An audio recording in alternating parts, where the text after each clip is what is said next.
What's going on? Ryan Troy back with another video for you today.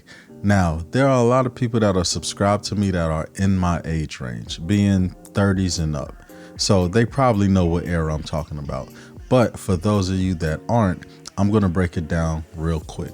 Now, when I was growing up, if you wanted to get your portraits taken, there was places like the mall, Walmart, JCPenney's that had their own dedicated studio.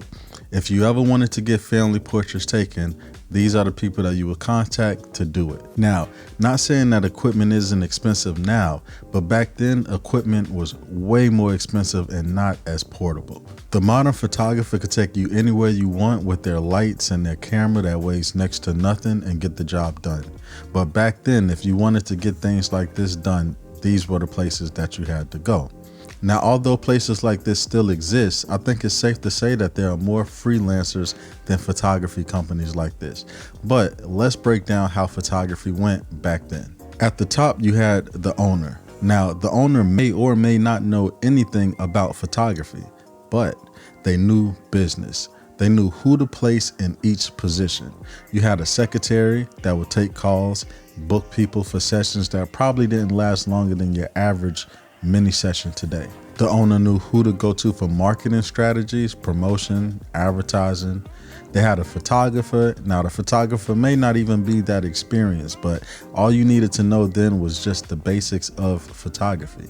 They had a person that did color correction and printing. Is that beneficial now? Well, that's kind of hard to decide since we love to cut our costs. Having to employ everybody for different positions can make you lose money when photographers start to know their worth. Photographers that worked at companies like that was no different than an electrician working for an electrical company. The only difference really is the electrician probably made more at the job. When DSLRs became cheaper, that's when everybody that wanted to be a photographer bought one and started taking pictures. Around this time, everybody was a photographer and everybody was a model. And if you look on Instagram today, everybody is still models. But the thing is, photographers was able to finally start making more money than working at companies like that.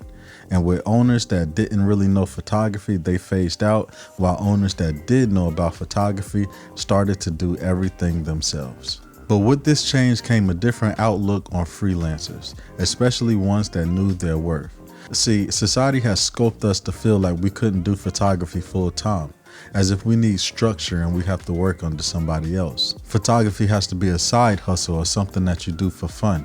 You may have friends that don't respect your passion at photography and making it full time. I remember when I first started photography and I got into a disagreement with somebody on Facebook, and they tried to insult me by telling me that they'll book me for their wedding, as if they felt like being able to afford me to make me do what they want me to do would mean that they were inferior to me. See, people think that if you are making their food or painting their house or laying concrete in their driveway, that some type of way they are above you. This mentality doesn't help, especially when you're new to photography. So on one hand, we was working for photography companies and not getting the pay that we deserve.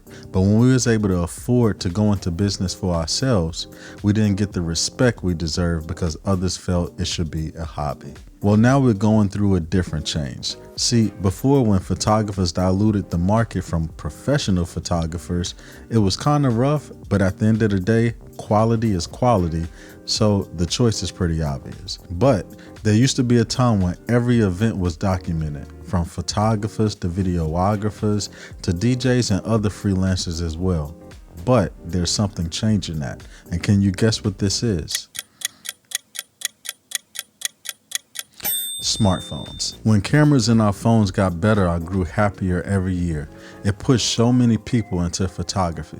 It let people take photos with amazing quality, something like you never seen before. But another thing it let you do as well was post it immediately. No longer were you going to events and waiting a day or two or weeks or months for your photos.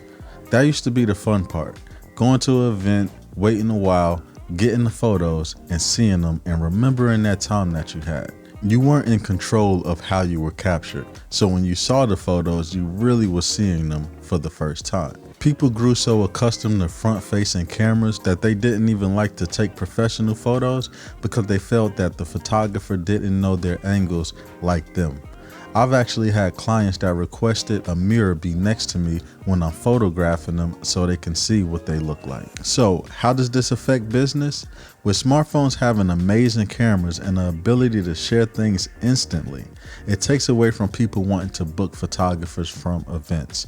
Now, weddings may be a little bit different because that's a once in a lifetime thing, unless I'm not judging.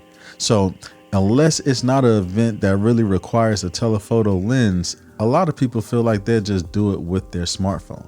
And then when you do get booked as a photographer at these events, we got to fight with Uncle Tony trying to record everything with his iPad Pro and post it to social media before the couple even say I do.